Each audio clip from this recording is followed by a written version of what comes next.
All right, this evening we are here with Mark Williams, who just recently completed a sneak peek of my empathy session. He did not get the entire empathy session that we do in childbirth education, but he did demonstrate quite well a lot of what we do for the fathers.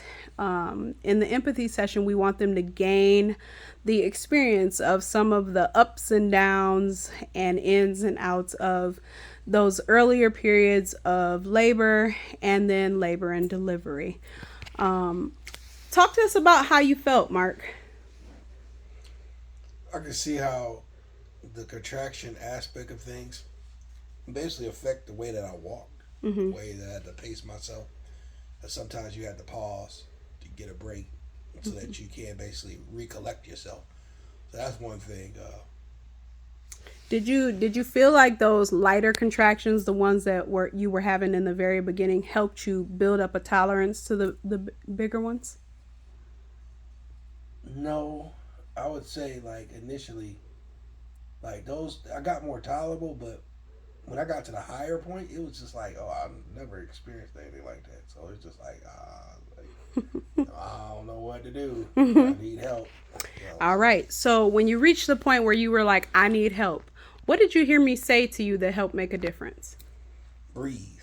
Breathe. You breathe, straddle, and things of that nature. So, uh, yeah, especially breathing, knowing when I'm about to have a contraction, breathing at the right time helped me to reduce that pain that I was feeling. Absolutely. So, what you felt was an external version of what women go through internally. Would you, how would you feel if men had to trade places with women and actually be the ones giving birth? We wouldn't be able to do it. I mean, I'm just gonna be honest with you. Like, I'm looking at it for what it is, especially when the labor section is like knowing that women could go through that not just for hours, but possibly days. Hmm. And like, we just going through this for 10 to 15 minutes. So Absolutely. he's like, hey, I'm ready to rip this stuff off. So, you know, that's a whole different thing. So I wouldn't think we would last that long. Did there come a point during our empathy session where you really didn't want anybody talking to you? Uh, yes. When I had all those labor pains, I was so high because I couldn't focus on what you were saying. Yeah, It's like you're trying to multitask, but when you're in that kind of pain, it's hard to be able to respond to anybody. So, absolutely. Absolutely. One of the things that I really enjoyed hearing you say was, "Can I squat and give birth to this baby?"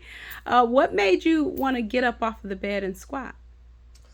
uh, it was more comfortable to do that than I was just laying in a bed Hmm. because when I was laying on my back, I felt all of it in my stomach, and I'm like, well, I wasn't really getting much going on from there. So Absolutely. Absolutely. So, would you recommend the empathy session to fathers that are coming in for childbirth education? yeah, I would definitely would. I would recommend it because you don't realize what women go through, and we only try it out for 10, 15 minutes, but this is what a mom goes through for months. Hmm. And then, so that's something that really help us to really appreciate the work that they do. Absolutely. And you got a physical aspect, but we didn't tap into the hormones, the ups and downs of that, the feelings of, especially if you're a single mom, the feelings of not being able to do all the things you need to do for yourself. I had you squat on the toilet for a while and I said, wipe. And you're like, I might need your help wiping. Little things like that, where we take advantage of every day. A woman that is getting bigger and bigger, and towards the end of her pregnancy, trying to maintain her own independence, it becomes harder. So, can you imagine how those that are single mothers going through pregnancy, labor, and delivery alone feel? What do you think about that?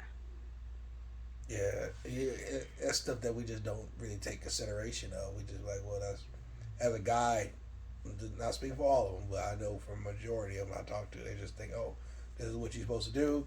You're gonna figure it out. Go about your business. But from a guy's standpoint, actually being involved and seeing how you have to go about, for instance, like you dropping cards and stuff. How you gonna get that?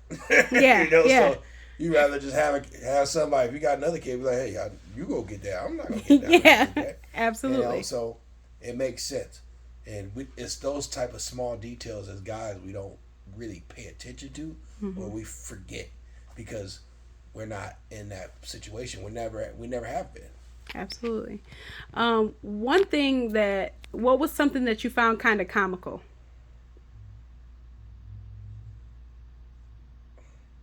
How'd you feel trying to get out of the bed on your own? Oh, I needed help. Yeah. Yeah, I needed help with that. I didn't usually, obviously it ain't that hard to get out of bed, but now you like basically got additional body on you. Mm-hmm. You're like, well, I can't get up straight up, and then I'm trying to turn on my side, and now you're worried about, oh, how I messed the stomach up of mine, so I Yeah. need help to get up so I don't damage. So it was Absolutely. good. That was unique.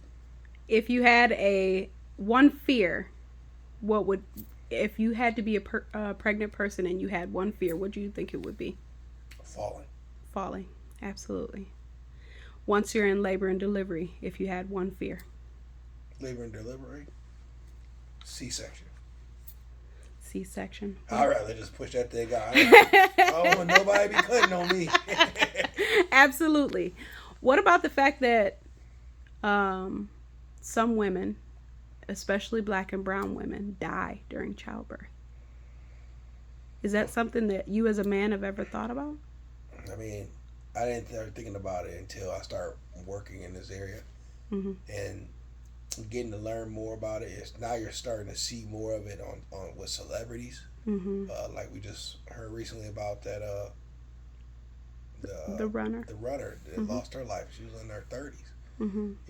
and so it just shows that it's not easy, but at the same time, it's just that if we can have the right people in our corners to be able to make sure these moms are taken care of during these procedures, such as these doulas, these midwives, the ones that's not that really has the mom's best interest. They're Absolutely. trying to look out for, even if it has to come down to a C-section Mm-hmm. because of an emergency or things of that nature. You want to have the people that have your best interest in your corner to make sure that more than likely this procedure or any of these procedures be successful. We're trying to Absolutely. save lives, not lose them. Absolutely. So that's the thing. And this is no slight to OBs. We have some phenomenal OBs, especially in our community, that are allies, that do have our best interests at heart. But I do appreciate you saying, hey, find you a doula that really cares. Find you a midwife that really cares, somebody that's going to have your best interests at heart. Now, what if I was bossing you around and telling you exactly what you had to do through your entire pregnancy, through your entire labor and delivery, excuse me? How would that have made you feel as someone that was capable of making their own decisions? I mean, it just made me feel like my voice wasn't going to be valued or anything. I couldn't really say anything. And if I did say anything, it wouldn't have been heard Mm-hmm. because people make it seem like I don't know nothing. And it's like, oh, you know more about me, but this is happening to me. Yeah, you've been in your body your whole life, right? Yeah. I've heard people say, oh, here you come with a birth plan. Birth plans don't work. What do you think about that? Like somebody coming with me with her. If somebody said to you, a laboring person, birth plans don't work, we'll just go with the flow. How do you feel about that kind of statement? It's your birth plan. You planned this out. You picked what you wanted. So I'm trying to give a birth plan to like a doctor. Yeah, and the doctor returns and says, Okay. I'm that getting a doesn't better matter. understanding now. Okay. So, no, I mean it just makes it seem like how I feel and what I say doesn't have any value. I mean, don't look at me as a number. Look at me as an individual. Absolutely.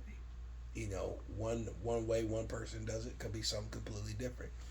We have different cultures, different backgrounds, different settings that all of us have grew up in. So um, we got to respect that.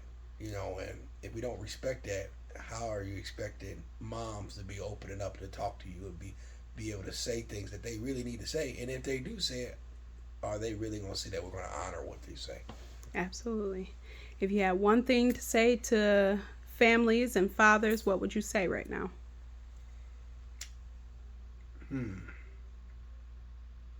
Be honest. Be honest. Be forthright about how you feel.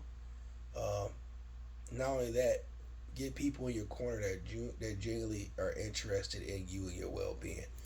I'm not stating that it's going to be people that's just going to say stuff that's just want to say stuff in your ear just to make you feel good. But sometimes you're gonna have to hear stuff that you need to hear. And but at the same time, you should be able to talk to them and be a sounding board. They could you have them as a sounding board just to be able to listen, because I mean, I only went through that for only a couple minutes. Just imagine a mom going through that since being pregnant all the way to labor and all those different hormones and things like that. You're going to have somebody to talk to, but you're going to have some wild talk, saying some crazy stuff at times. But we got to appreciate that because you're going through a phase that stirs up a lot of emotions. Yeah. And so if you don't have anybody in that corner, that's a difficult 9 months. On top of after the 9 months, you got postpartum depression possibly and things of that nature. So it's always good to have somebody in a corner that's not just there just to say that, oh, I'm here because you're pregnant. I'm here because I genuinely care about you. Absolutely. And that really makes it a long way to help a family to be strong, because that's a hard time. Absolutely. It's a joyful time, but it's a hard time as well. Absolutely. I appreciate that. So partners, they should be empathetic. Of course. Absolutely.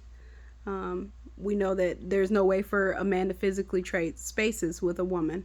However, showing how much you care during her most vulnerable moments of her life will bond you together. Yep. So, hey guys, don't forget the back rubs, the feet rubs, things of that nature. Bubble baths, food. Yep. So, she gonna like food that you probably don't even care for, but hey, look out for her. Pickles and peanut butter. At the end of the day, it really comes down to her being comfortable. If you don't like rubbing feet, hey, it's starting. It's the best time to start trying to learn to do that now. So, it's not about us. All right. It's not about us. So, that's really the thing about it. You want to make sure the moms are comfortable. Absolutely. All right. Tell everybody where we're located. Battle Creek, Michigan, 223 East Roosevelt Avenue. All right. And they can find us on YouTube, Facebook, Instagram. Call us 24 hours a day at 269-280-2669, or call us to schedule at 269-234-5908. Thank you, Mark.